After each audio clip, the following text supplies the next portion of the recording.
And that's why I believe in you, because that is the greatest purpose. It's to love. Honest. It sounds corny, whatever you want to say. I don't care. I love people because there is freedom and power in loving people. Hello, all you positive heads out there. Thanks for tuning your beautiful brainwaves into another episode of the Positive Head Podcast, where we have the crazy belief that creating success and happiness is a daily conscious effort, which is why we provide you with a fresh serving of soul food for thought 5 days a week. I'm your host, Brandon Beecham, and each and every Wednesday, you can tune in to hear me interview a different consciousness changemaker that is out there working tirelessly to help catalyze change and expand awareness all across Spaceship Earth. On the other 4 weekdays, you can tune in to myself and my co-host, Dalian, giving interpretations of our favorite thought-provoking quotes, sharing a bit of inspiring or mysterious news, taking questions from the audience, and digging into any other mind-expansive topics that will help keep your soul fed by tuning you into positive vibrations on a regular basis. And you guys have heard me say that if I ever run ads on the show, it will only be with a company that I fully support because I believe their intention is to make a positive difference in the world. Well, I'm pleased to announce that day has arrived and that this episode of the Positive Head Podcast is being brought to you thanks to the support of Gaia. If you're not familiar, Gaia is the go-to source for streaming consciousness content online. And you can sign up for your first month for only 99 cents at gaia.com/positivehead. That's spelled GAIA.com/positivehead. Check it out. All right, all you positive heads, on this week's interview episode, I am excited to have Jaime Tanna here with me on the show. Jaime is an energy healer, teacher, mentor, and founder of Energy Therapy, which boasts almost 2 million followers on social media. Hello there, Jaime. Welcome to the show, my friend. Hi, Brandon. Thanks for having me. Pleasure to be here. Absolutely. Absolutely. We've been trying to connect for quite some time now, and here we are, and I've got a lot of brain picking to do with you. That's been a long time coming, so I'll jump right in with the question I like to start with. You're in an elevator. The gal next to you looks over and says, "What's your passion?" You've got 10 floors to answer. What do you say? Okay, passion is uplifting and inspiring others to be their best selves through energy medicine. And also, I love playing didgeridoo, hang, and guitar. So sound healing sessions and just playing musically in general. And my other passion is surfing. Excellent. Well, that's a lot of good passions there. And you still had a few floors to answer, and you got a lot in quick. I tried my best, so hopefully that works. Indeed. So, tell me, Jaime, a little bit about your background. I mean, how did you start at the beginning? How did you end up on this unique and amazing path that you're on?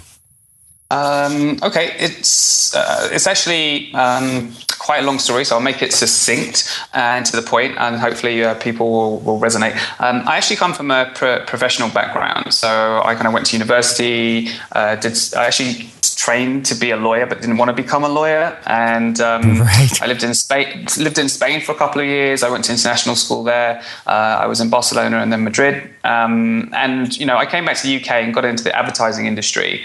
Worked for a global advertising industry agency, and then I ended up working for sort of a .com. Well, it was for a .com, and was working as a web design developer after doing some training, and went on to do like a second master. So I had a really professional background, and I was working in Soho. And then what happened was in 2003, my father went to a primary care trust meeting, and he's a pharmacist, and my mum's a pharmacist, and my whole family like pharmacists and doctors, from my dad's side particularly, so all medically trained. But he collapsed and he almost died. So he went into a coma for several days, and it was really touch and go. He had a lot of problems. I mean, there was the intracranial bleed in the head, and it really just split my life upside down, because I thought, hey, I'm on path and everything's really cool, everything's good. I was working in a great place in Soho in London. It's like one of the cooler places to work, and the company was good, and I thought everything was set, and then bam, just like that, everything just my kind of what I thought was solid became the fixed reality that I had in my head, or that I thought was fixed. The Buddhists always talking about, shifting ground, and really everything just kind of slid away from under my feet. But it wasn't just my father's sickness. I had a few other things going on. And then what happened was, I think it was my cousin mentioned the word Reiki. That was the first thing that kept coming up, and it piqued my curiosity, because I grew up sort of reading the sort of Rajic texts on yoga, and I was doing martial arts, and I had an understanding of kind of energy of the body and the mind and the connectedness of it, and I didn't know it at the time, but deep down I had this kind of unease with the medical model of the world. I saw that it was doing some good for some people, but I saw, over the course of my life working in my dad's pharmacy, I saw people coming in for secondary and tertiary medications to fix the original problem. I saw them getting worse despite my, father's expertise and willing to help them. And, I thought, hey, something's not right here. And when he got sick, I could see the drugs were keeping, eventually he pulled round and he came out of the coma. So he's still with us today. But he was really in bad shape. And the drugs were just keeping him alive, but they weren't giving him his life back. They were just, he was kind of on this kind of really sort of difficult pathway to come out and find himself again. And in some ways it was really good, because over the long haul, he's really changed his view of the world, and he sees life very differently now. So before, where he saw energy medicine as kind of nonsense or woo-woo, or maybe some stronger words, now he's really interested in it, and he asks myself and my wife to often, when we're with him, to do stuff with him, and he's just more open to it, and he actually criticizes a lot of the drug-based industry. Interesting. So that was one thing.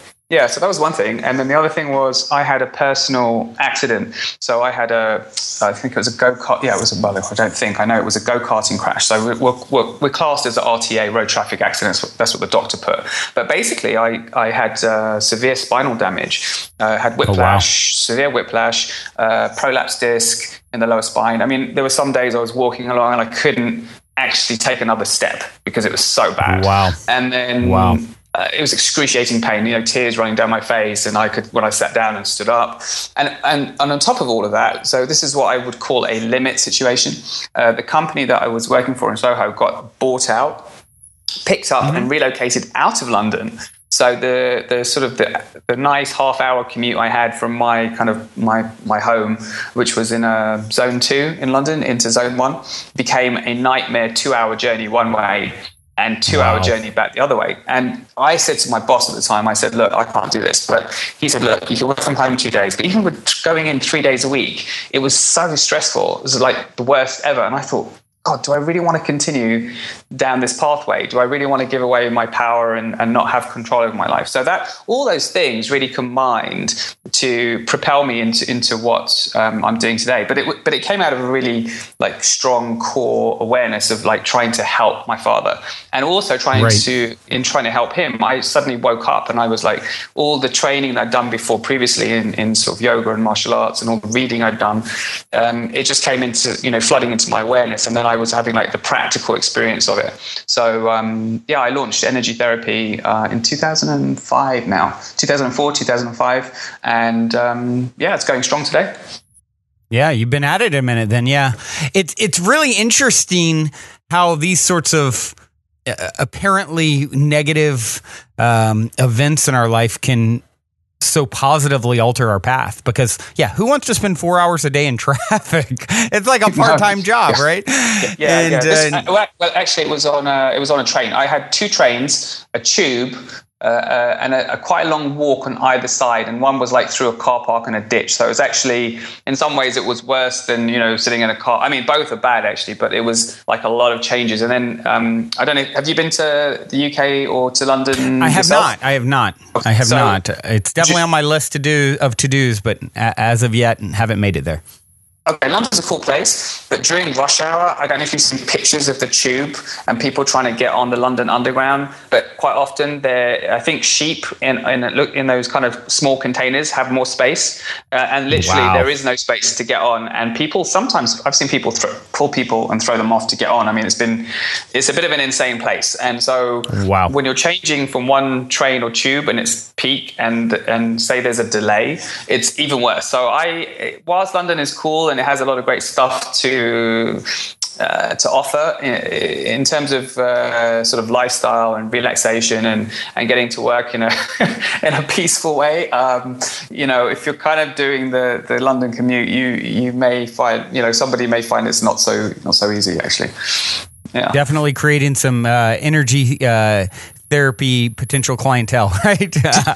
Yeah, sure, exactly. But the funny thing is, you said, how negative experiences turn into positive ones, and I think that's true because I see a lot of clients who have obviously come to see myself or my wife and go through really transformational processes, but I would put a kind of caveat on that they have to be ready, or they have to be willing to listen to those limit situations. Because there are people, I've met people who, for whatever reason, their social conditioning, cultural conditioning, they have these limit situations which are kind of forcing them to hit those walls of frustration and kind of disappointment and what's going on with my life. But for some reason, they go back to the comfort zone of what they knew, and they don't go to the next level of where life's trying to take them.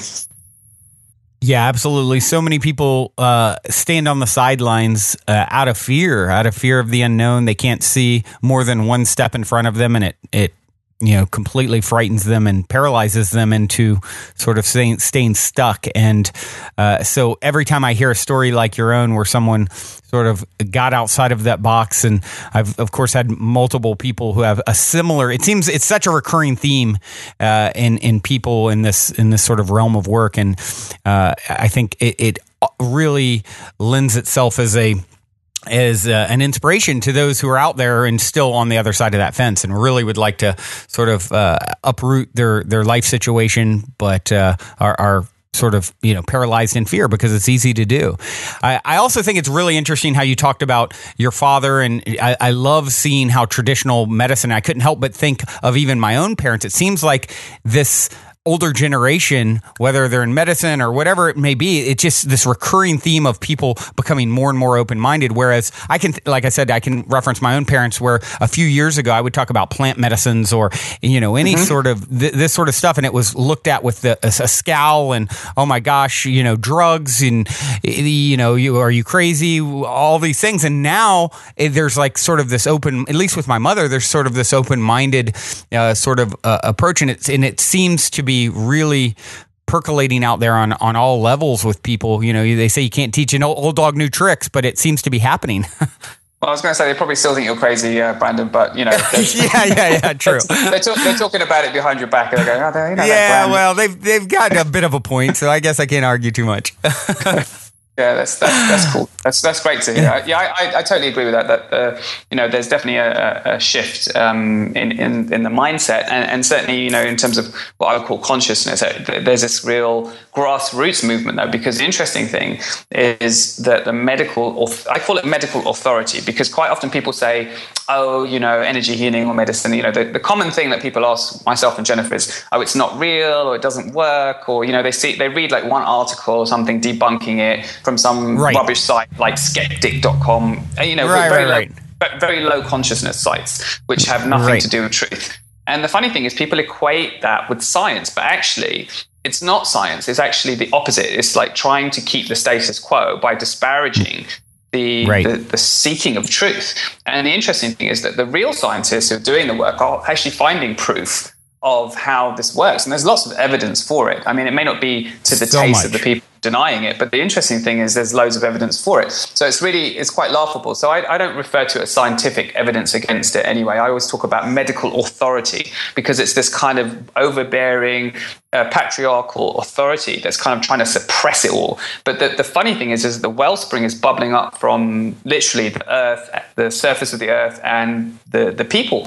And when people say, oh, it's anecdotal, I also laugh, because I say, well, if you have, even one case, but if you had like 100 or 1,000 cases of people telling you the same thing, well, empirical evidence is very powerful, and stories sell. I mean, stories, we still learn through stories. If someone says, well, I did this and I didn't believe in it and I got better, then someone's going to go, and they trust that person. Someone's going to go, wow, what did you do? So that's really what I'm seeing. Right. And, for me, I always am fascinated by placebo and of course, how you tie all this stuff back. I sort of jokingly say, I feel like when we cross over one day and get to the other side, we'll see that everything was placebo. I mean, right. Because we're creating our reality. So you see someone who has evidence of Reiki working or some other, energy therapy worked on them. And now all of a sudden it's just a little bit more real to you. And as things become, of course, more and more real in your own consciousness, it becomes more and more likely that you're opening yourself up to have some sort of an experience that is outside of traditional medicine, which of course is sort of this approach of treating the effect of problems as opposed to the cause. I mean, how can someone not see the difference when you're really trying to dig down and get what is the what is the cause? Why do I have this symptom? Is there something? Is there a story linked to it? And of course, with you've got your hands in so many different forms of energy therapy and healing. So I'm curious to dig in especially for the listeners who aren't that familiar. For example, Reiki, you mentioned. Can you tell us a little bit about Reiki, how it works, and so forth? Yeah, sure. I also want to address just what you said about placebo, actually, because quite often it's used in a negative way, and you kind of phrase it in a positive light. But it's still important. Right. I mean, we talk about the Buddha. I think we don't know for sure exactly what the Buddha said, but he did say that all was mind, as in everything is one consciousness, everything is coming from this universal mind source, and that we're extensions of it. And so. And also Edgar Cayce, I'm sure you've heard of him, the sleeping prophet. Yeah. So Edgar Cayce said the mind is the builder. So, and it's really interesting because obviously the materialistic science denies the mind because it can't get a handle on it. It's like the brain exists, the brainstem exists, the nervous system exists, but it's trying to find this kind of non-physical mind and it can't find it. What I would say is actually there's so many healing modalities. I say healing in the true sense because anything that really heals you puts... people have come to sort of think about healing in terms of a medical model that I don't know. I want to say that it's kind of not brainwashed, but kind of whitewashed it all a little bit and said, oh, if you get cured, you're healed. But that's not necessarily true. I mean, sometimes a drug can work and you get cured of some illness, but you haven't really healed. You're still suffering from the same patterns of dysfunction you had before. So it's kind of like a patchwork quilt, and you're trying to piece yourself back together. Putting a Band-Aid on, right? Yeah, Band-Aid, and you're not really addressing the underlying issues that are impacting the psyche and ultimately the physical body. So it's quite interesting that people initially, when they haven't come across a sort of energetic model, to think about healing in terms of, oh, does it cure me? Does it get rid of, does it get rid of this in some way? Or does it, I don't want to feel it anymore. I don't want to look at it anymore. I don't want to have a relationship with it in some ways. So the whole paradigm is turned upside down when you go into real healing work, because healing is wholeness, and you really want to work with the whole person. And most healers and even doctors, actually, there's lots of doctors waking up who are looking at integrative ways of helping patients, and they're the ones seeing clearly and saying, hey, actually, I don't want to be part of this system anymore, because all it's doing is pushing a bunch of drugs that actually is, and the reason the drugs are beneficial a lot of the time is because the patient believes in them. So again, you have placebo working positively for the drug company. And I don't want to say that all drugs are not effective, because some of them do have an effect, because we do have a chemical system, we do have a biology, so there will be changes at that level. But the interesting thing is, I read a long time ago, and it's something that still resonates with me, is that drugs are sort of low energy medicine. You're kind of working at this very basic level that isn't looking at the totality of the system. So it works on one part of the body, and when you take a drug, it affects it. The funny thing is, they say, okay, you've got a heart condition, you take a drug or a statin or whatever it is. You have liver condition or whatever it is. They'll give you something, and they say this is for this particular issue. But the interesting thing is, when you take the drug, it works system wide. Every system of the body gets affected. So there's kind of mistruths and misunderstandings around the whole subject, especially at the lay person's level. And then we have this kind of medical authority trying to make everyone believe that, if you take a pill, like for example, just a simple headache pill, they say, oh, you've got a headache, take a pill. But they don't talk about all the people it doesn't work for. And they don't talk about the people that get worse when they take a pill like that, even though it's like a general OTC medicine, over-the-counter medicine. You take it, paracetamol, and it works for a lot of people. So people just equate that with, it works for headaches, but it doesn't work for everybody. And so and I find it really interesting when drugs don't work and they don't work for serious illness, then people will hopefully start to look outside the box, because then they're stuck, in that kind of cage that's been built by society, I guess, culturally, socially. We've built this kind of cage and everyone's stuck in it. But just coming back to your question, I want to answer your question. So Reiki, Reiki is a Japanese form of hands-on healing. So actually in Japan, they'll say Reiki. The R is more like an L. And Lei means spirit or spiritual source or something like that. And Ki is the same as chi or prana, so it means energy. So it's saying that this energy is flowing from this source, and it's coming from we are actually the source. People often think of God or consciousness or spirit, or there's some word they will use to describe that, but it's very difficult to pin down. But essentially, we're already connected and plugged in. So I don't like to say that it's suddenly coming from some sort of magical place. I believe that all humans innately have access to this source. And what the purpose of going on a Reiki course is to learn how to channel energies that are innate, actually. So, for example, if you and we do things instinctively. So, for example, if a child runs and falls over, cuts himself or herself, the mum will kiss the wound better or put her hand on the wound quite often instinctively, and they don't hold it there for very long. But what would happen if you did hold your hand there for a longer period? Would you feel something? Would there be heat? Would there be cold? Would the wound begin to heal more quickly? This is a sort of question that we can start to look at to open our awareness.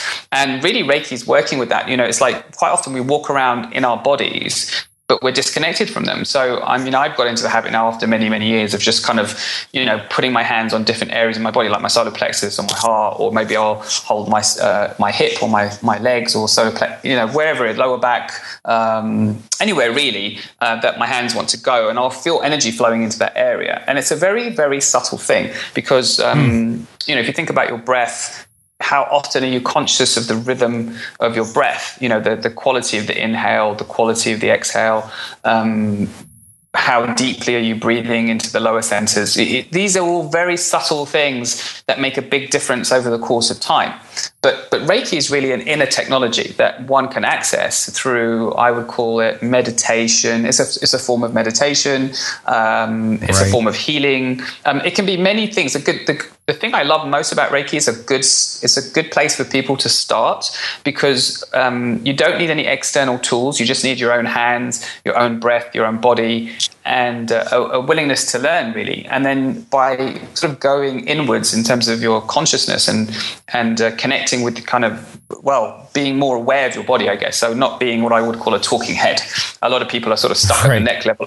Yeah, stuck at the neck level upwards. And the rest of their body is just something that's down there. And Reiki invites us to get in touch with the whole body. And then by putting our hands on certain parts of our body, we'll feel things going on. We may not know diagnostically, because the thing most adults want to know is how does that work? If my knee's giving me pain and then I put my hand there and I feel heat, what does the heat mean?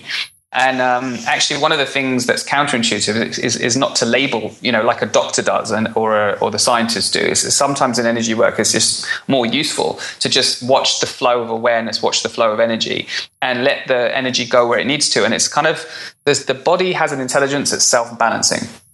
So that's kind of my take on Reiki. And what I do as a teacher, or my wife does, is if we have students who are learning, we are kind of anchoring the energy and helping them ground that energy so that they're more aware of themselves. And it's almost like through the whole process, there's a ramping up of energy. So today, for example, a lot of things people do will deaden energy. And what I mean by that is they're not as alive inside as they were when they were children. There's too much alcohol and coffee and smoking and eating low energy foods. So they really don't have any awareness anymore, very little awareness of how it feels when energy is flowing very quickly through the body and they feel really bright and alive. They'll get a rush of energy when they drink a cup of coffee.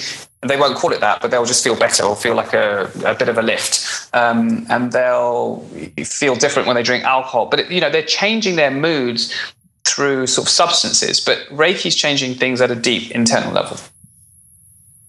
Yeah, very, very interesting. And, Reiki is, it can be performed on oneself as well, right? I mean, it's one of these things. Actually, most people...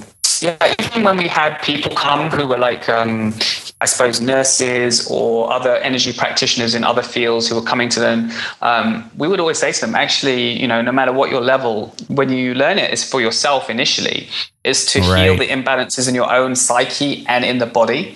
And actually, it's a mistake to go out and heal other people first. It's almost like, it's that old saying about get into the boat yourself before you start helping people into the boat. And it's really true, because if you try to fix other people's issues, and Reiki, the beauty of Reiki is its simplicity, but that's also been its drawback, because then a lot of people will rightly ask, well, how can you go and do a Reiki course in one weekend and be fit to work on the general public? Because if you look at medical training or any type of training, really, you normally spend years at university and then in the field. But the interesting thing is, like I said, it is innate. And if there's a period of time to develop that awareness over a period of months, at least, if not years. I mean, I normally say, learn one level, integrate, practice on yourself like crazy, maybe work on your family and friends, which is how one of the founders of Reiki in the West, called Takata, did it. So the founder was a Japanese man called Mikao Sui. So we call him Sensei, which for teacher. So Sensei Sui was in Japan. He came across through Buddhist practices mainly the system called Reiki. He invented a system called Reiki, although it existed before in maybe a different way. And he found it very powerful in terms of healing the body and mind and the spirit. And it passed down. So there's a whole story. I don't want to sort of drag readers off track, because they can go and read about that. You can probably just Google history of Reiki and it will come up. And there's various histories of the same thing. But effectively, it spread from Japan and came to the West. And they still practice in Japan, but they obviously have, they call it the Japanese name still, and it's kind of more secret there as well. The Japanese are very private, I think, as a culture, and as a the country of Japan has a completely different approach to this, whereas Reiki, because it's spread to the West, everything's bigger, brighter, faster in the West, and the energy moves more quickly because of that. And so hundreds of thousands of people have actually done some sort of Reiki training. Whether or not they've continued is a different matter, because I believe that it's not a quick fix again. It's like you practice this discipline in a way every day. It's like giving yourself Reiki is putting your hands on your own body, or your different energy centers called chakras. This is like giving yourself self-love, because you feel energy flowing into you. And then you're basically healing. And then when you're ready to work with other people, you already know your own energy body very well. You've gone through some changes. You will. I mean, when you work with Reiki, what happens is you normally go through some physical changes, some psychological changes. If you're working with it on a regular basis, this is the analogy is one of if you think of a dirty bucket or a dirty stream, and then you pour clean water into the dirty bucket, or clean water into the dirty stream, eventually the clean, purifying water will cleanse the dirty water, clean out the mud, the silt, and everything becomes pure again. And that's the sort of analogy of Reiki. We're pouring this kind of liquid light, purifying stream into the body and the mind that's become kind of polluted and picked up all this kind of mud and silt in the form of human worries and fears and anger and all this other stuff. I mean, we can go more esoteric, but I want to keep it kind of basic. And And really, that's the path, is to get rid of all the dross, all of the clutter that stops us seeing clearly. All right. Well, now seems like a good moment to take a quick minute to tell those of you who aren't familiar a bit about our sponsor, Gaia. I've been a big fan of Gaia for many years now, which is why they're the only content provider I've ever reached out to in regards to potentially supporting this podcast. So needless to say, I'm very excited they're now supporting the show. Gaia truly is my personal go-to source for streaming consciousness content on the web. They have an incredible 7,000 plus exclusive videos covering 5,000 years of wisdom.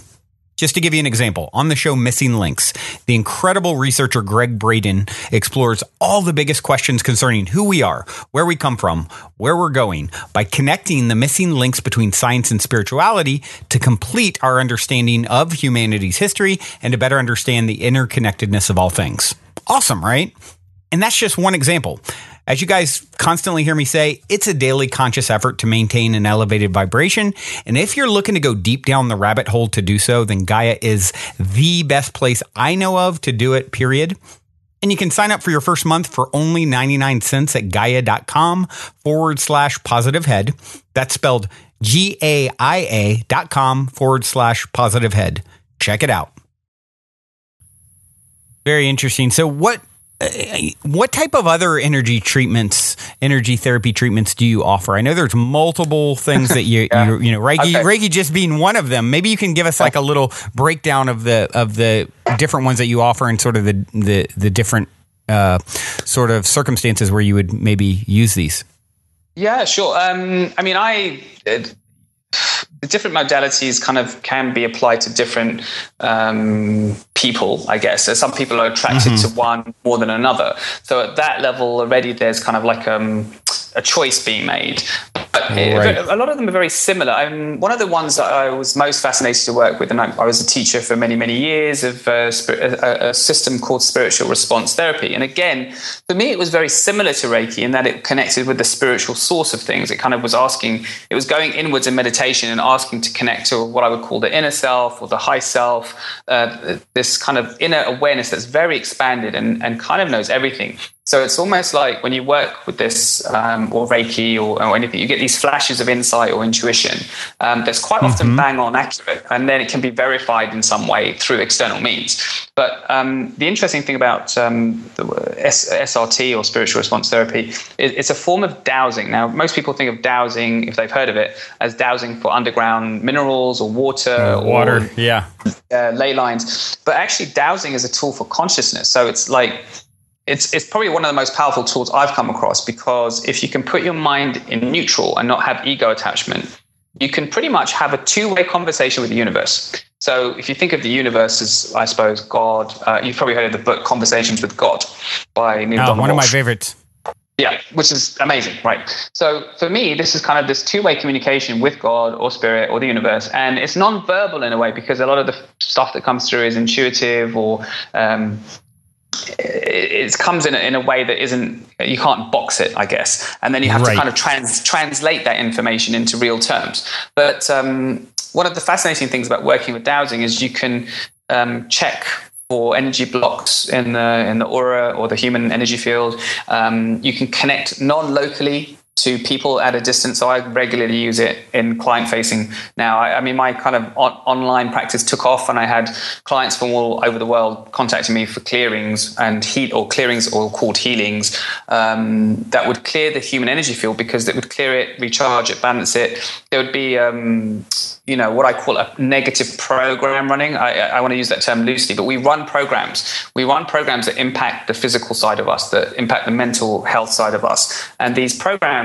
the dialogue of SRT was very interesting, because as someone who worked in the sort of tech industry, IT industry, web design development, I already had the language of this kind of upload, download. But the guy who came up with the whole system was using the terms, we upload information to spirit and download this information and programming from spirit before really computer speak took off. It was really interesting, and I found that the parallel was amazing. But just to cut a long story short, if we can connect to this kind of non-local consciousness, everybody has a high self. Everybody's connected to this, plugged into the, I suppose, if you think of like the internet is everything, everyone's connected through the internet. Well, I mean, there's the super internet, I guess, or everyone's connected at the non-physical level. Just we're all kind of one energy. And if we can get in touch with that somehow, some people call it remote viewing or non-local connection. There's lots of sort of terminology for it, but essentially, I always say to people, well, if you think of a friend, so say I'm in London, for example, and then I think, or if I'm in Cyprus, where I spend a lot of my time now, and I think of a friend in London, or I think of a friend in Australia or New York, I say, well, how long does it take for thought to travel there and to reach that person? And thought is pretty much. Yeah, exactly. It's instantaneous connection. And that's the whole thing. There is no time and space. It's kind of like an illusion. We have to work with it. So if I want to go to London in terms of my physical body, I have to get on a plane and travel across. But in terms of thought, it's instantaneous. And, a lot of the quantum physics about, separating particles and light photons.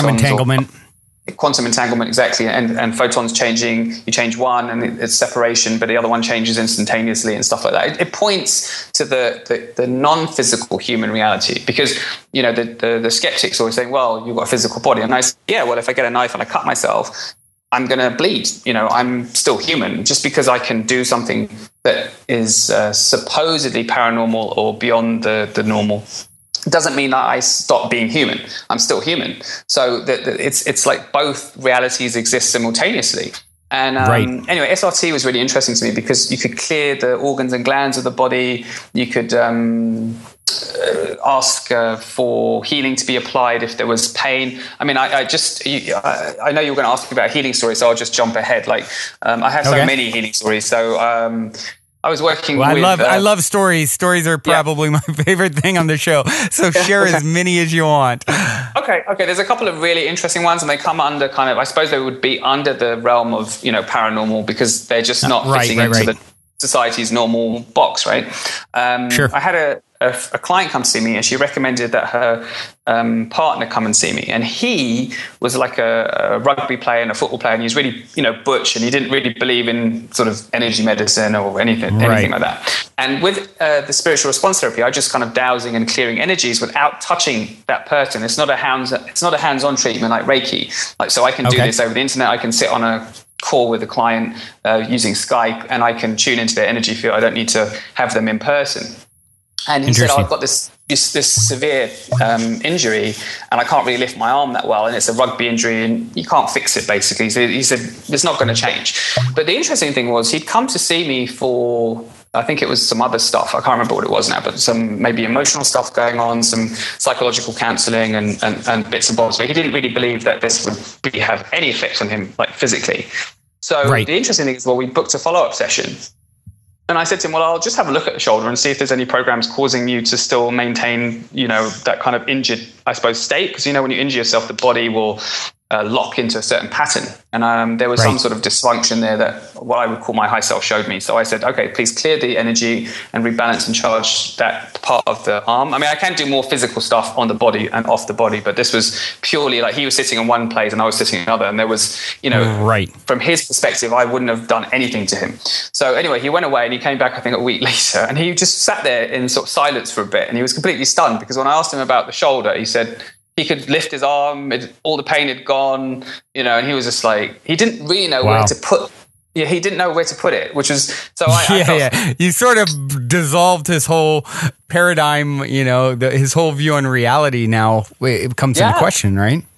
Yeah, it was a big shift, because if you have a if you've been carrying around an injury, you know that feels real to you, and it is real. So I don't want to diminish pain or suffering for people, because I'm not saying that that doesn't exist, because that can be the other side of the coin when people go, hey, wait a minute, you're kind of taking away my what's going on with me. And it wasn't really that, but it was, like you said, it was like he had such a big shift in his consciousness and his reality that he just didn't know where to put it for a while. So that was quite fun in a way, in a nice way, and I had compassion for him.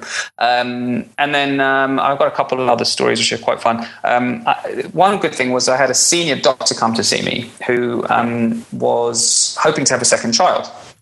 And so she, very, very senior, and her husband, very, very senior. Now, her husband didn't want to know anything about this stuff. He thought it was just Now, when you say senior, do you mean in age or?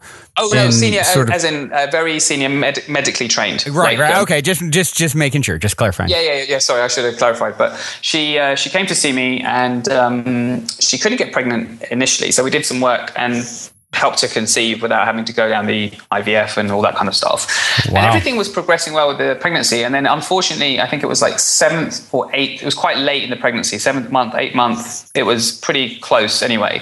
Something quite upsetting happened. Basically, the unborn child or the fetus had one of the kidneys was failing. And so there was a dysplastic cyst where the kidney should have been. And I used basically SRT and some sound work with her. I did some sound on the body as well, but basically I cleared the energies for the fetus is what I want to say. Because from a spiritual or energetic perspective, the science won't talk about it because there's not really, they're looking at stem cells, but science doesn't know why stem cells change. And I think we have to look at the fact that there's this energy template, and if the energy template is faulty, then the stem cells are going to read that energy, and they're going to it's going to outpicture. But the interesting thing was we did the treatment, and she'd had all the scans, and it said very clearly, because she gave me all the medical papers, it said dysplastic cyst, whatever there was, and she'd had a couple of scans done or examinations. So she was distressed, and I didn't guarantee anything. I mean, I couldn't. I mean, this is the other side of the coin. You just don't know what's going to happen, right. Contrary to the kind of pharmaceutical model that says, well, you take this pill and you get better. I think that's bogus anyway. But if you're doing this kind of work, it's the body that has to respond to the energy treatment. So you don't know until you do the treatment how the body's going to respond. That's the thing. Sure. So we did the work, and I said, okay, let's see how it goes, because obviously you have to give some space and time. So we talked about this kind of, there's no space and time, but actually when you do a treatment, you have to allow the ripple effect to kind of filter out. And if you throw a pebble in a pond, you get ripples, but it takes time for those ripples to cross the pond. So it's the same sort of thing with a treatment. You do the work in a condensed period of time, and then you get this sort of ripple effect. And she rang me very excited. I think it was like a couple of weeks later, because the dysplastic cyst had completely changed, and there was 2 healthy kidneys. And it was pretty amazing for us, and we were very grateful to God, the universe, whatever you want to call that energy. We don't have to name it, but we were just really happy. Right. And I was, really happy for her. And the interesting thing is, do you know how her colleagues reacted? They just went, they just said, oh, we made a mistake. So all the trauma, they said, oh, we must have scanned it wrong, or it wasn't really a dysplastic cyst, or we must have made a mistake somehow in the diagnostic. They couldn't understand it, so they just binned it. It was really, and they just dismissed the fact that she had all this kind of psychological and even physical trauma in a way. I mean, it's just this kind of horrible time that she'd gone through, and they just went, oh, it didn't happen. So that is very interesting. Again, if there's something that doesn't fit your reality, how do you respond to it? Now, was she open? Was she very open to this sort of energy work prior to your session, or was she more of in the traditional mindset? Well, she was bridging both. I mean, she was a medical doctor, so she gave me tons of information. Let's put it this way: she was very analytical. So she gave me loads of information every time she would come for a session. And it's almost like when you're doing healing work, you have to step back from that kind of nitty-gritty analysis and see a kind of the broader picture. And when you're working with the energy field. But she believed in it, but neither of us knew. So it wasn't like blind faith, like this is going to work and this is the answer to my prayers. It was more like, okay, I'm really sorry. And let's do what we can, and see what happens. It was more an experiment in a way. It sounds a bit callous like that, but it wasn't like that. It was more like we have to do the work and see how your body and how the baby responds. And if it doesn't, then we have to do maybe some more work, or I don't know. I mean, I really didn't have the answer. So I wasn't playing God. I wasn't going, this is definitely going to, which is what could happen, I guess. But that would be unethical and it would be wrong. And I said, look, she knew because she'd done some training with me, and she'd seen some really positive shifts in terms of physical health and mental health. But she was stunned that she'd done the training and this had happened. And I said to her, well, I don't have all the answers, unfortunately, because we don't know why we get sick. We don't know why we have an accident. We don't know why someone suddenly dies if they're seemingly well. I mean, nobody really has an answer for that. And I think it's just good to stay in the present moment, which is what all spiritual paths talk about anyway, and deal with with energies as they come up, so that you and not get into sort of what I would call fantasy land. So, because even though I've had loads and loads of amazing testimonials and great client referrals, and I really believe in this stuff, I still treat every single person from ground zero, and I treat every single thing as, let's do the work and see what happens. I never go into it thinking, yeah, this is all going to solve everyone's problems, because they might need 3 sessions, they might need 2, they might need 10. They might need different approaches, slightly different things. They might need to combine it with medicine. They might need integrated approaches. They might need osteopathy. They might need herbalism. They might need homeopathy. Whatever they need. And but the thing is, if it's client led and you have good energy healers and medical people working together, I think this world would be so much better. Yeah. Every situation is going to be completely unique, right? So it's hard to say definitively what will or won't be. I mean, and that goes for traditional medicine as well, right? I know from seeing family and friends and people with very serious to minor conditions, and quite often when you have surgery, for example, or whatever it is, they will get you to sign disclaimers to negate all liability, because they don't know what's going to happen and they damn well know it. So they say, this complication, they list all of the things. And actually, most people going in will get into a lot of fear around it, but sign the disclaimer anyway, because they don't really have an alternative, you see.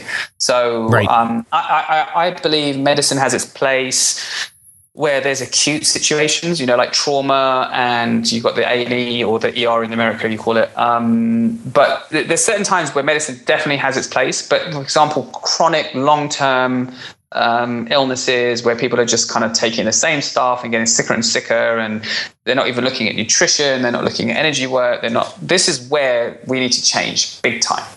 Right. Now, you also utilize sound healing as well, correct?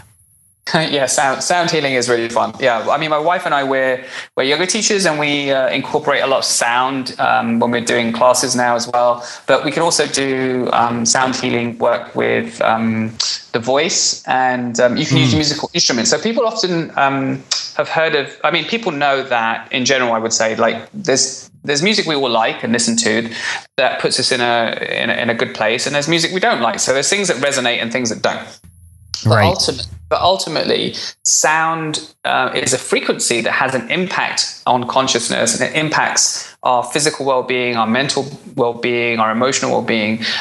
Sound is very transformative. And the interesting thing is sound healing is really old. I mean, it goes back to drumming from indigenous populations, and drumming over the body. People might think that's kind of weird in a way, but, we work with... if you think of ultrasound, for scanning the body, there's sound frequencies for, looking at the fetus. If we use sound to break up kidney stones, same thing, frequency affecting the body. Oh, right. So sounds really interesting. And actually, Jen and I did a training as well with, we did the retreat with Jonathan Goldman back in 2008. He's one of the sort of top sound healers, and he's written lots of books on it. And, there's lots of people offering sound healing today, but it was really interesting to go to his workshop. We'd already done a lot with sound anyway ourselves, but it just kind of highlighted a few things to us. And we've taken that sound journey and sort of just really incorporated it. And so we play sound when people are at the end of yoga. They typically go into what I call dead body pose, shavasana, and we'll play didgeridoo or the hang, which is a really fascinating instrument from Switzerland. Beautiful, really, really beautiful. And but in terms of healing on a client, like in a one-to-one session, really a client just needs to lie down either on a healing bed or maybe on a blanket like a futon or on the floor, and you can actually play instruments over the body. So for example, a drum is good because the body's quite hollow actually, and it vibrates. So when sound goes through it, it kind of it's a bit like getting a a massage, one of those massage devices, and if you touch it to the, when it's vibrating, if you touch it to the bone, the kind of whole body vibrates from that oscillating effect. And sound is a bit like that. It kind of it goes through the body like that, and it causes deep changes, like cellular changes, psychological changes. There's a new therapy, fairly new therapy called Reiki drumming, which combines shamanic drumming with Reiki, for example, and the whole thing really alters the what I call the brain state, or takes you into sort of new dimensions of consciousness, regulates the left and right hemispheres of the brain. So I find sound really fascinating, and it can really work very, very deeply. And I think there was a guy called Hans Jenny, I think is how you pronounce it, but he invented cymatics, which is where you put different substances on a plate, vibrate the plate, and they form these amazing shapes. So they look like, sea creatures and all sorts of, but it's just from the vibration. So sound really creates form. And what I learned, and what I suppose if the audience is listening, if it's not too much for them to take in all of this stuff, is actually it's the sound and the frequency of the healer or the person doing the healing that combine to create a particular effect. So it's not just the instrument itself or the frequency of the instrument; it's the intention almost of the healer and those two combine in a certain way. And there's a story of I think it was one of Jonathan Goldman's books, very interesting, and it highlights it extremely well. Basically, I think he was wired up to some sort of biofeedback device, and they were listening to the sort of subtle signals of the body, the breath, the heart rate, respiration, whether he was sweating. And he listened to a piece of classical music. And it calmed him down. He felt good. It was by a particular orchestra, and everything was positive in terms of his biorhythms. Then they got him to listen to the same piece of music again, and everything changed. His heart rate went up, but he was showing signs of stress. It was the same piece of music and the same orchestra that played it. So do you know what the difference was? What's that? The conductor. The first conductor was a very loving man who brought out the best from the orchestra through positive and impactful energy. But the second conductor was brilliant as well, but was very strict, demanding, and so the sound was encoded, that frequency was encoded in the sound, and it affected Jonathan Goldman at the cellular level, and he didn't even realize it. Wow, that is a fascinating story. I've never heard that. Very, very interesting. Now, I have a question for you. So you hear a lot, speaking of sound, you've heard a lot in recent years about the particular tuning. And I'm no expert, so of course, that's why I'm curious on what your take is on this. But, from my understanding is a lot of the music we've listened to is tuned a certain way that is that creates discord. And you hear a lot about, 432 hertz tuning and how that is actually sort of the way we should have our music tuned and so forth to be more in resonance with peace and prosperity and health and all those things. Can you speak to that at all? Are you familiar with this? I have heard of it. Unfortunately, I'm not an expert in the sort of the tuning of frequencies, but I would say that even with the instruments that we have today, I still believe what I said, what I just alluded to with the Jonathan Goldman thing, that if the healing intention is right, and it's not a dissonant sound or discordant sound or frequency, then the healing from the sound would be beneficial. Although, having said that, I'd also say something else. Like, for example, if I'm one of the things that people may see, because people associate chanting with maybe religious ceremonies and stuff like that. But actually, if you're doing a healing for someone, you can chant very quietly or very loudly, depends on you, over the physical body. You can use the voice. The voice is one of the most fluid, flexible instruments on the planet. And although people hear the voice all the time, in different bands and, opera singing, but the voice can be used to direct frequencies at the human body. And actually, sometimes a discordant sound or something that you wouldn't normally call pleasing to the ear might come out of the mouth, but there would be an intuitive response to healing the client, and it's what the client needs, exactly what they need. Interesting. But the the sound coming out, if for a listener, for example, if there was somebody just kind of listening in the background, they might go, oh God, that sounds terrible. But actually the person lying down is in a completely altered state and they're receiving exactly the frequency that needs to go somewhere in the body. And it could be the brain, and then, it could be the heart. Wherever that sound needs to travel, it will go. So I think there is something to the frequency, maybe that we could align better with maybe there is a more harmonious frequency. That'll be interesting.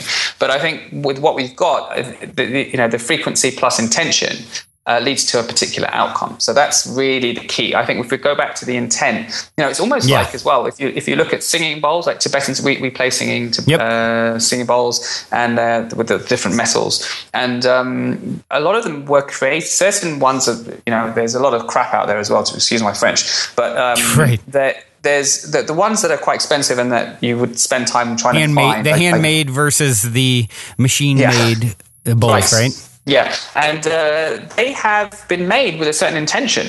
So there is a resonance there already because of the work that went into them. And then if that's coupled with, again, another healing intention with somebody who's very aware and not, sort of jumping in there and doing sort of work that isn't really beneficial to the client. So somebody who's had some training and is listening and is attentive, because really when you're doing a healing for someone, it's you're listening. It's like there's a frequency that you're listening for, or a response, or some sort of there's a communication going on at a very subtle level. There's a energetic communication. So I hope that sheds some light for you, Brandon.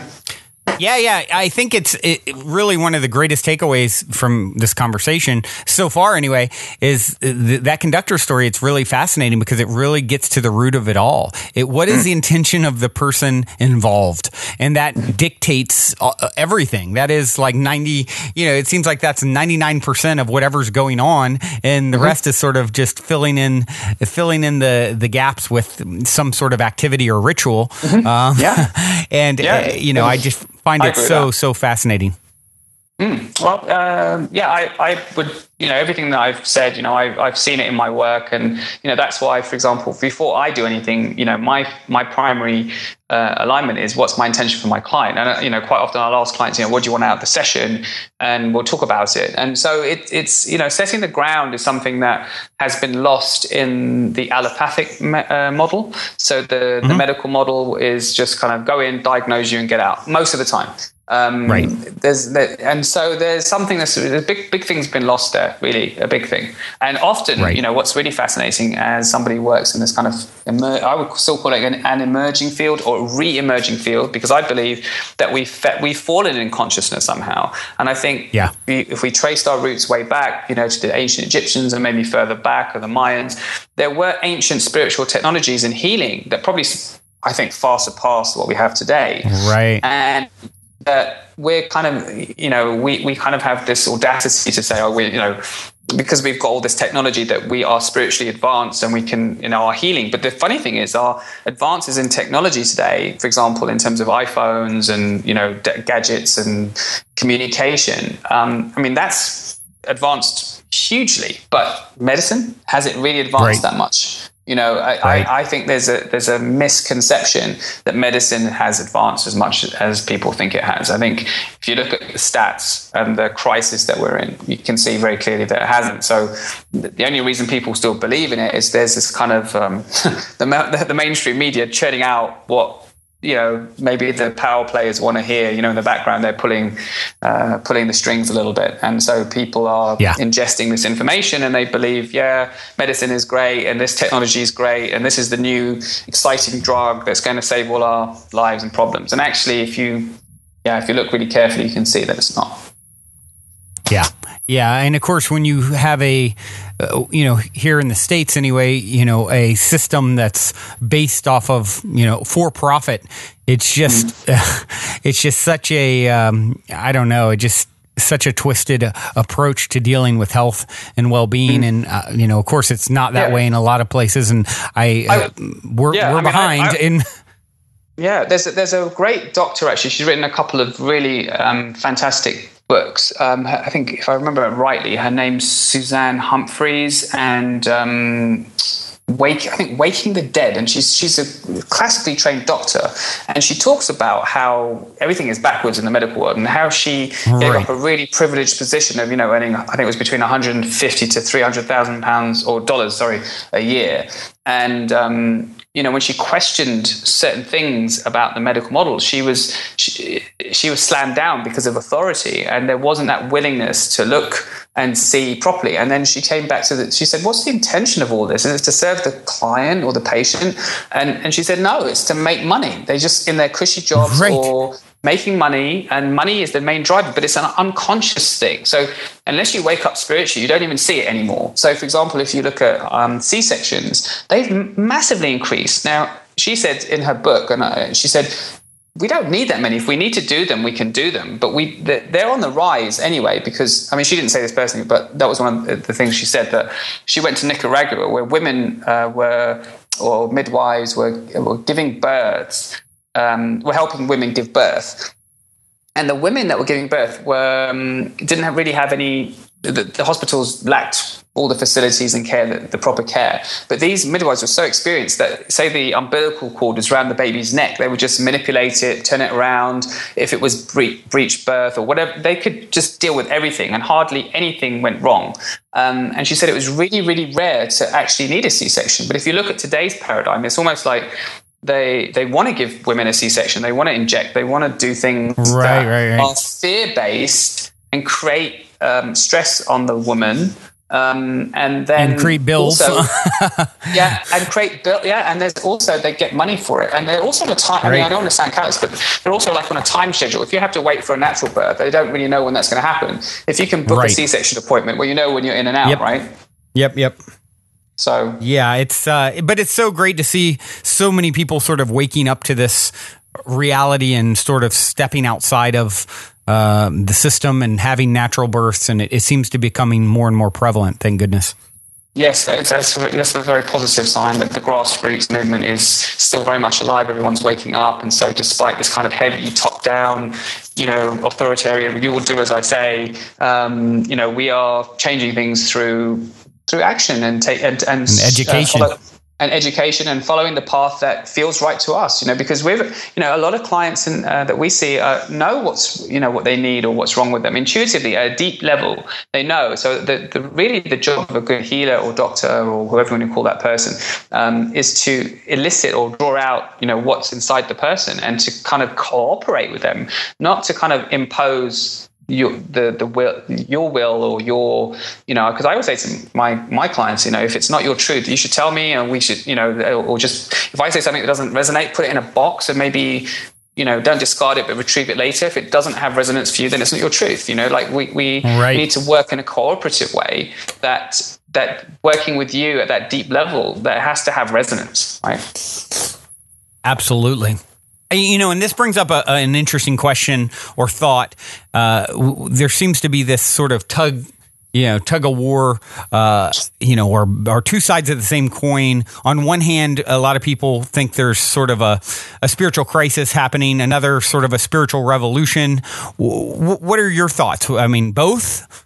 Neither? I think it's coming back to what we talked about at the beginning. So on the personal level, when you experience what I call limit situations, when nothing's working, everything seems to be going wrong. Well, if you look at the world today, our food is in a crisis because of agribusiness and dark agendas, really, to push GM foods. You've got bullshit science telling us that organic food is no better than GM food or soil that's been treated with all kinds of pesticides and chemical fertilizers. And they're not looking at the energy. The energy when you eat organic food. Your body will tell you. Your body's really intelligent biosystem. It knows if you're not deadening it with crazy stuff. You can eat something and go, that's got more life energy in it. The yogis, the ancient yogis and rishis talked about that. They talked about life energy. And the best science is looking at this kind of subtle thing. But if you look at our world, from wars to unnecessary wars to, greed, fracking the land, poisoning our water. We are made up of water. The earth is made up of so much water. And we're pumping chemicals in there and saying, benzene and God knows what else, and saying, it's okay to kill, to put that in that water and then drink it. And, when I saw the first kind of ad against fracking with that guy lighting, the water, and I was thinking, Christ, water's coming out of the tap and he's lighting it. I mean, and then people are saying, show me the evidence. And I'm like, really? Seriously? I mean, so there is. Yeah, it is crazy. And the thing is, we've forgotten how to trust ourselves. What we're seeing, it's almost like, people want to read a paper on it before they can believe something. But deep down, we have this gut reaction and we have to get back in touch with that. Something that's harmful or wrong or biased in its agenda, promoting, money over health, profits before people is ridiculous. I mean, it's just, how do we get to a situation where corporations have more power than people? People...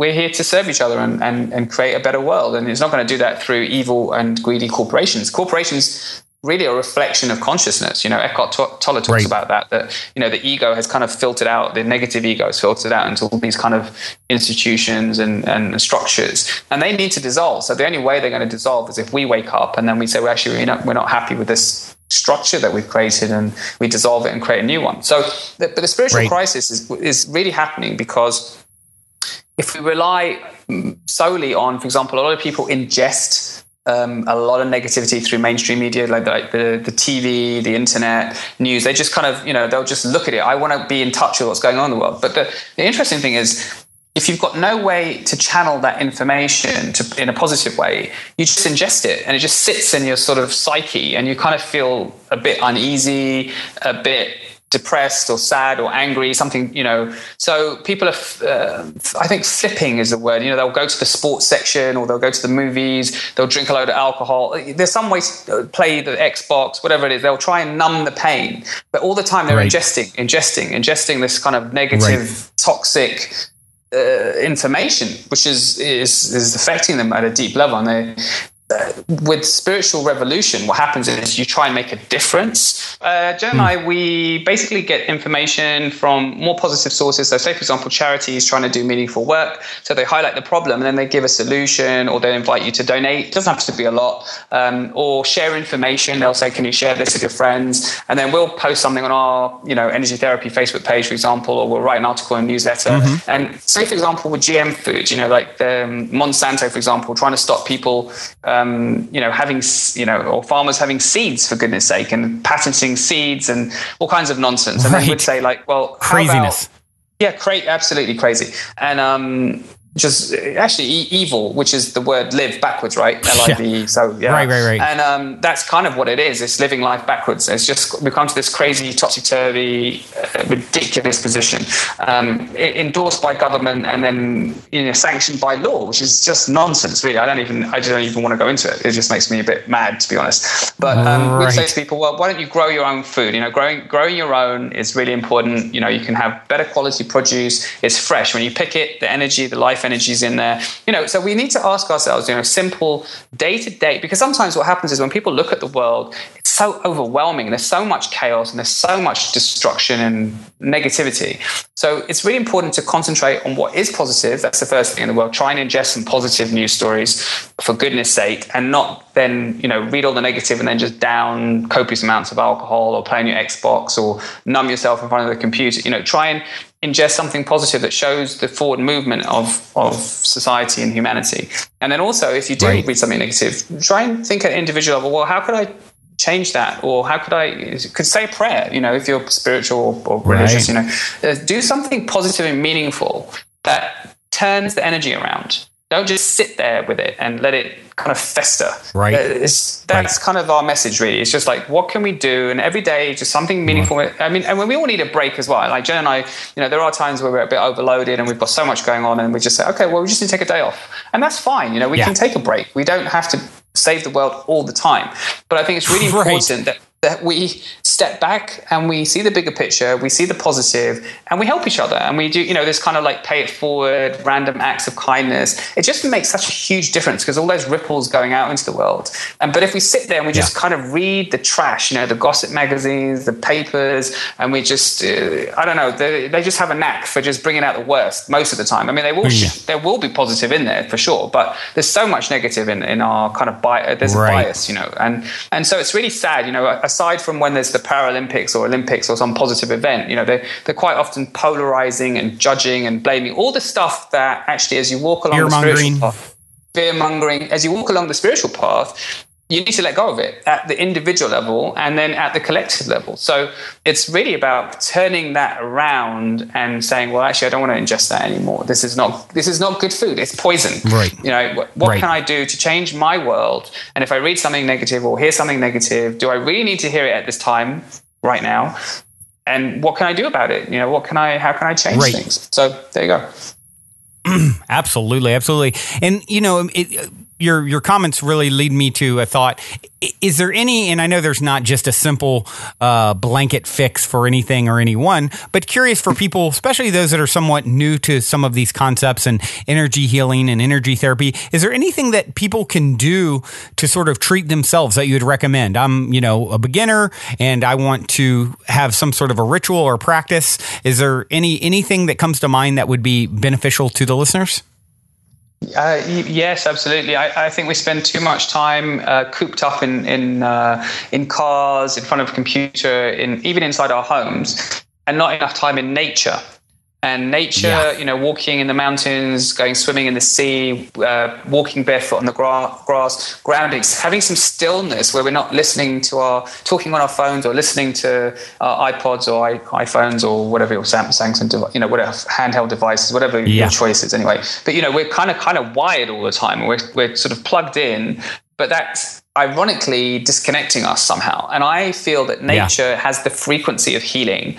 So the first thing I would say is if you're kind of in your head and you're chattering a lot and everything's a little bit much, well, first of all, your energy space, where you live, where you work, all that energy is going to be there. It's all, you're bouncing around in it psychically. You won't see it because, we see a limited bandwidth of frequency. We only see a certain amount of the light spectrum. We only hear from, if you have good hearing, you'll hear from 20 hertz to, I think it's 22,000 or 20 or 22,000. Outside of those ranges, you don't hear anything. You have to go into an altered state to really go, you tune into the subtle nervous system, have what I would call a paranormal experience, to hear something completely outside of that range or see something outside of that range. So we're tuning out a lot because the conscious mind is very limited. The subconscious takes in everything, and the superconscious is just, we can't even begin to describe that. But the subconscious processing data all the time, and the conscious mind is like a tiny, tiny fraction of that. But the energy that we're in day in and day out in our homes and in our workplaces, that is probably not conducive, if you've never had a meditation practice or you've not tried healing, to try and do it in a space where you're distracted or what I would call contracted, things too much going on and too many pressures, or you've got kids or dogs or things that could impact you that would take you out of that kind of tuning into your own energy body. Go for a walk in nature and just listen to the sounds, listen to running water, listen to the birds singing. Just take the time and notice when the mind starts chattering again, because it will be like, I need to go back. I did something, I left the stove on, or it will start chattering. There will be something anyway to try and distract you from doing. But that's probably just doing that would be quite healing. And then I would say in those environments, you could probably sit, hands on your lap, sit, if you can sit on the floor, sit on the floor. Some people have very, tight bodies because they sit in chairs all day long, and so the muscles contract and hold them in, and so they can't sit on the floor anymore, especially as they get older. So maybe sit on a bench or somewhere where you're elevated, and just can't close the eyes and just watch the breath go in and out, and just something very, very simple.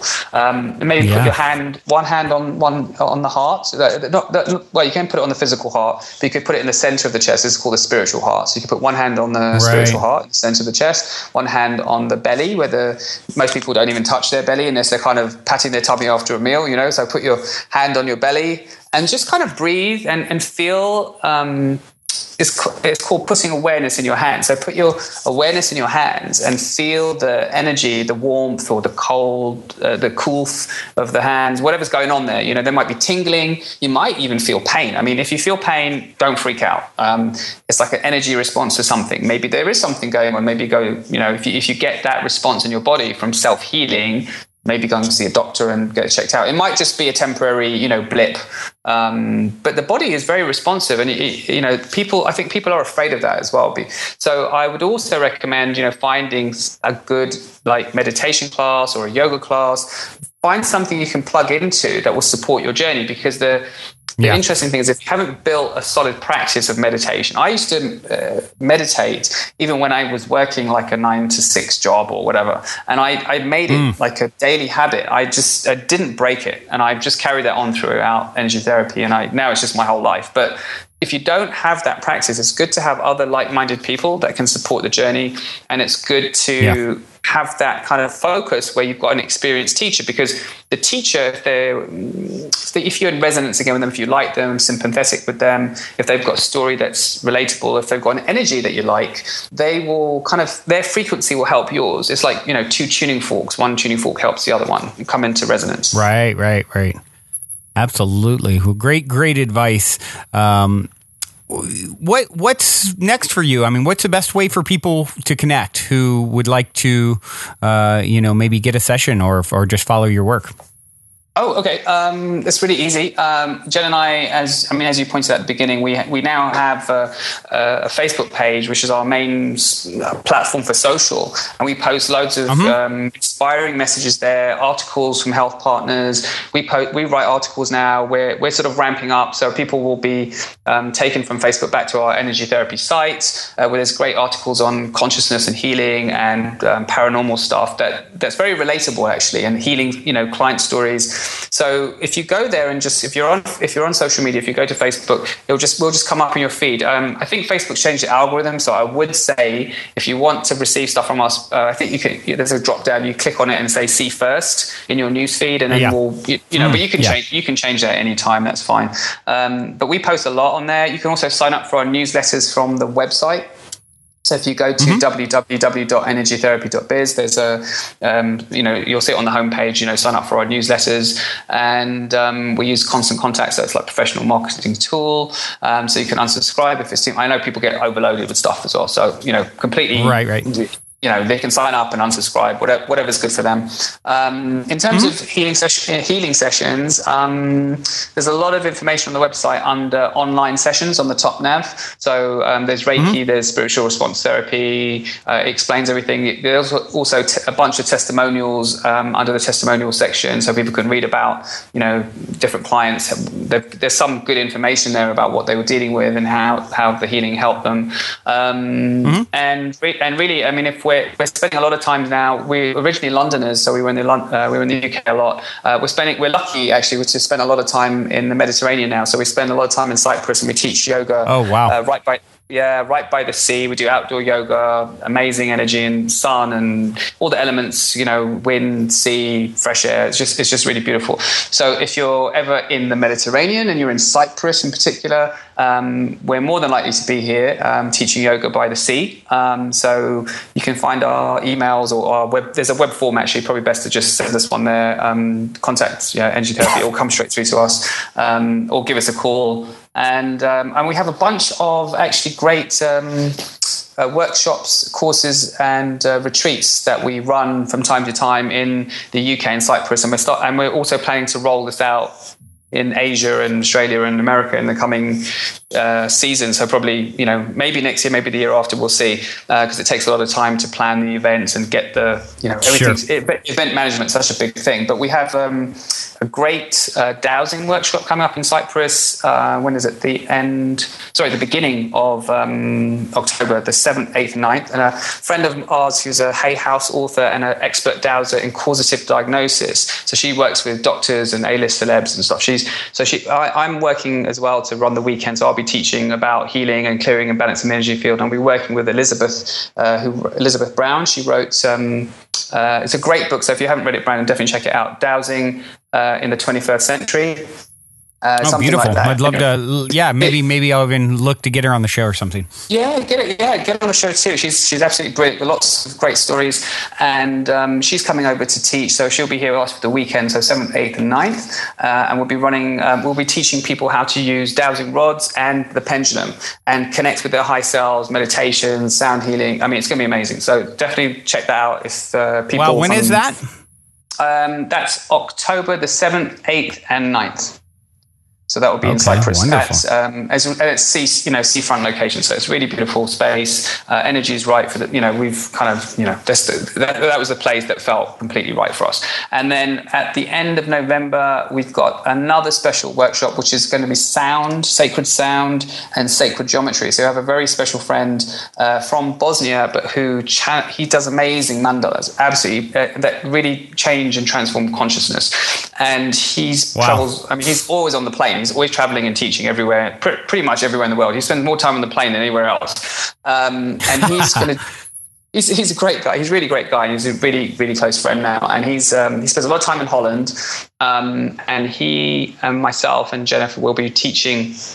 We'll be doing some yoga in the morning, but mainly the workshop will be sound. So working very deeply with sound and transformational sound frequencies using the voice, didgeridoo, hang, guitar, whatever. And then we'll be using these sacred geometric patterns to rebalance, heal very deeply into the psyche. So the work, he's constantly just being shown really quite incredible mandalas, and he does soul mandalas as well. So that's at the end of November, and I think that ends. And what is his name?